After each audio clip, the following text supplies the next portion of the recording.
What if I told you the sign you've been waiting for has already appeared? What if I told you the clock isn't about to start ticking?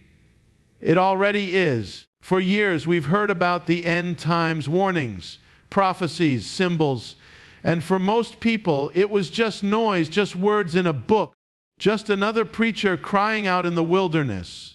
But now the last sign has appeared. And whether you're ready or not, the hourglass has been turned. Most men don't want to hear this. They're too busy chasing distractions, numbing their emptiness with shallow relationships, addictions, and temporary pleasures. But deep down in the quiet moments when no one else is around, they feel it too. That sense that something is shifting, that the world is unraveling, that time is running out. This isn't about fear. This isn't about hype. This is about reality. You weren't placed in this generation by accident. God chose you, yes, you to live in this hour because He has a calling for you that cannot wait. But here's the question: when the trumpet sounds, when the door closes, when the fire falls, will you be awake? Or will you still be asleep? You've heard it said before, the end is coming. You've heard the warnings, the prophecies, the whispers of men crying out in the wilderness.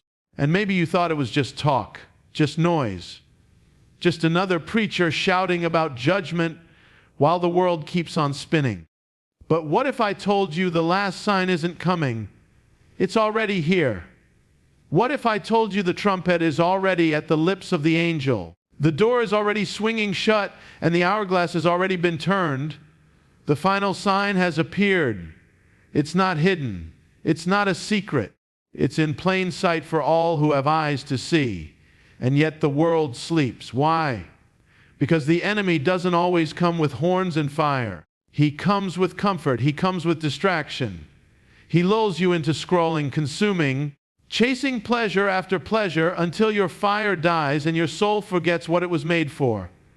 Brother, open your eyes. The prophecies you've heard about since childhood, they aren't distant anymore. They're headlines. They're breaking news. They're unfolding in real time while most men are too busy numbing themselves to notice. This isn't about fear. This isn't about hype. It's about reality. Jesus said, "As it was in the days of Noah, so it will be at the coming of the Son of Man." In Noah's day, the people ate, drank, married, and built their lives until the floodwaters came and swept them all away. And that's what's happening now. The ark is being prepared. The door is still open, but it will not stay open forever. Brother, I'm not saying this to scare you. I'm saying this because God chose you for this hour. There's a reason you're hearing this right now. There's a reason you're alive in this generation. You can't afford to sleep any longer. You can't afford to live like you've got forever. You don't. The final sign has appeared. The time is short. The question isn't whether the rapture is coming.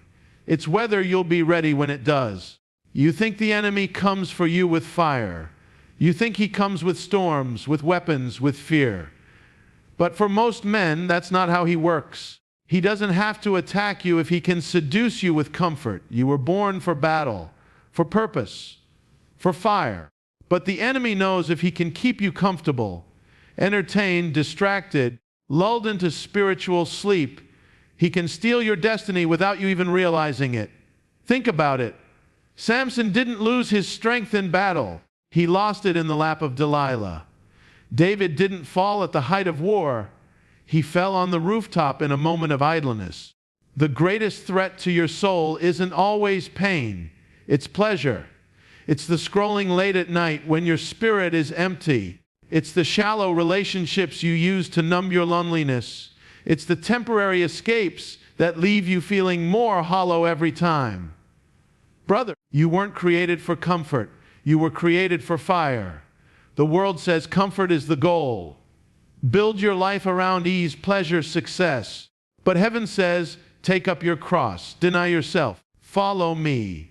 Because only when you leave the shallow waters of comfort will you find the deep ocean of purpose. There is a war raging all around you. And you're not called to be a spectator. You're called to be a soldier. But you can't fight if you're asleep. You can't rise if you're entangled in the very things meant to keep you weak. June 2025 isn't waiting. The world isn't waiting. Heaven isn't waiting. So what about you? Will you let comfort kill the man God called you to be? Or will you shake it off and step into the fire you were born for? This is the hour to choose. You think you can stand in the middle. You think you can straddle the line, 1 foot in the world, 1 foot in the kingdom. You think you can play it safe, stay neutral, avoid the extremes. But the truth is, there is no middle anymore. You are either marked by heaven, or you are branded by the world. The word says, do not love the world or the things in the world. If anyone loves the world, the love of the Father is not in him. Or the world is branding men every day, stamping their minds, their hearts, their souls with its lies. It tells you, be your own master. Do what feels good. Chase pleasure. Chase success. You don't need God. You don't need truth. You don't need fire. But in chasing the world, men lose themselves. Brother, you were never meant to blend in. You were never meant to be invisible. You were meant to shine. You are a chosen generation, a royal priesthood, a man marked by heaven for such a time as this. But a man cannot carry heaven's mark while clinging to the marks of this world. So let me ask you, what marks are on your soul right now? Are you marked by compromise, by bitterness, by chains you refuse to break, or are you marked by the fire of the living God? This isn't about perfection. It's about surrender. It's about saying, God, brand me with your name. Mark me with your spirit. Set me apart. The world is moving fast. The line is being drawn. In July 2025, that line will not only separate the light from the darkness, it will reveal what's been hidden in the hearts of men. Brother, you can't afford to wait. There is no middle anymore. You are either marked or you are lost. Which one will it be? Every man wants to be great in public. Every man wants to rise, to lead, to walk in strength and victory. But here's the truth. Your public destiny will never rise higher than your private battles. What you conquer in secret determines what you can carry in the light. Think of David. Before he ever stood before Goliath, before the crowds ever sang his name, he fought lions and bears in the lonely fields where no one was watching. If he had run from the lion, he never would have had the courage to face the giant. And now here you are. You're facing your own lions, your own bears, the battles no one else sees. It's the addiction you can't seem to break, the bitterness you've buried deep, the lust that keeps creeping back into your mind when the lights go out. No one sees it. No one applauds you for fighting it. But heaven sees. Brother, this is the place where men are forged. This is the furnace where your destiny is either built or broken. You keep asking God to promote you, to open doors, to expand your territory. But God is asking you, can I trust you with the battle in the secret place? Because if you don't conquer what's in the dark, it will destroy you in the light. The stage doesn't make you strong. The applause doesn't make you holy. Victory comes in the quiet place, in the lonely place, in the moments when you choose righteousness over compromise, even when no one is watching. Brother, don't despise this battle. Don't curse the hidden war. Embrace it. Because if you win here, there is nothing that can stop you when the door swings open. Your private battles are preparing you for your public destiny. So fight. Don't give up. Don't give in. Heaven is watching. And your destiny is waiting. The door is open. Right now, there's still time. Right now, there's still mercy. Right now, there's still a way back. But brother, that door will not stay open forever. The word says, my spirit shall not strive with man forever. There comes a moment when the invitation ends, when the hand that's been reaching out in grace becomes the hand that shuts the ark. In Noah's day, the people mocked. They laughed. They ate, drank, married, built their lives until the day the flood came, and then the door was closed. What about you? How many times has God called you? How many times has He warned you, whispered to you, reached for you in the quiet moments when no one else was around. You keep saying, tomorrow I'll get serious. Tomorrow I'll break free. Tomorrow I'll rise.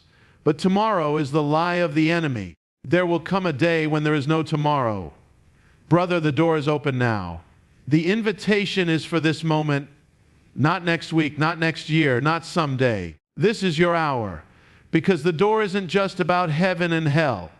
It's about destiny. It's about becoming the man you were born to be before time runs out. The greatest tragedy isn't the man who goes to hell. It's the man who makes it to heaven but never lived out his purpose on earth. Don't let that be your story.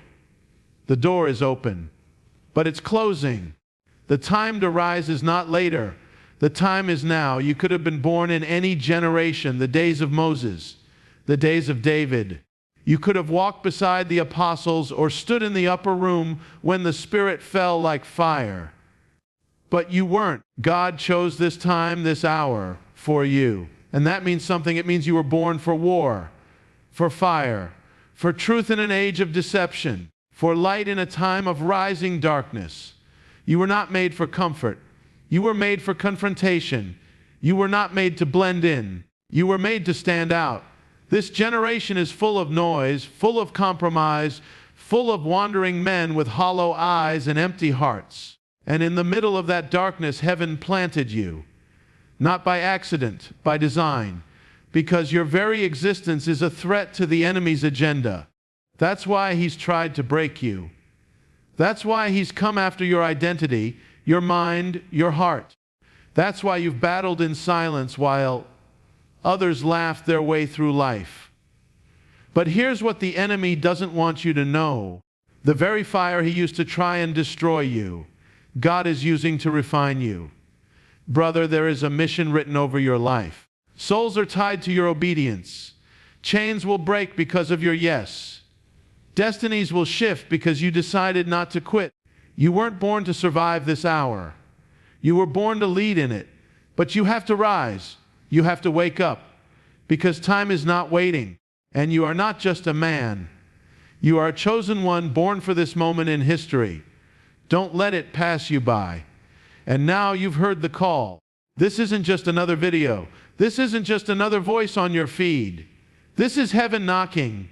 God is speaking to you, not to the man next to you, not to your brother, not to your friend, to you. You've been waiting for a sign, for a moment, for confirmation that you're meant for more than this, and this is it. Brother, the time for delay is over. The time for compromise is over. The time for drifting, sleeping, and numbing your soul is over. The world is shaking. The signs are appearing, and the door is still open, but it will not stay open forever. This is your moment, your hour, your chance to rise. So here's what I want you to do. Right now, like this video, as your first declaration, I will rise. I will not miss my moment. Subscribe right now so you never miss another word from heaven, another call to awaken your fire. Comment below. I'm stepping into my calling. Let your words be your first step into destiny.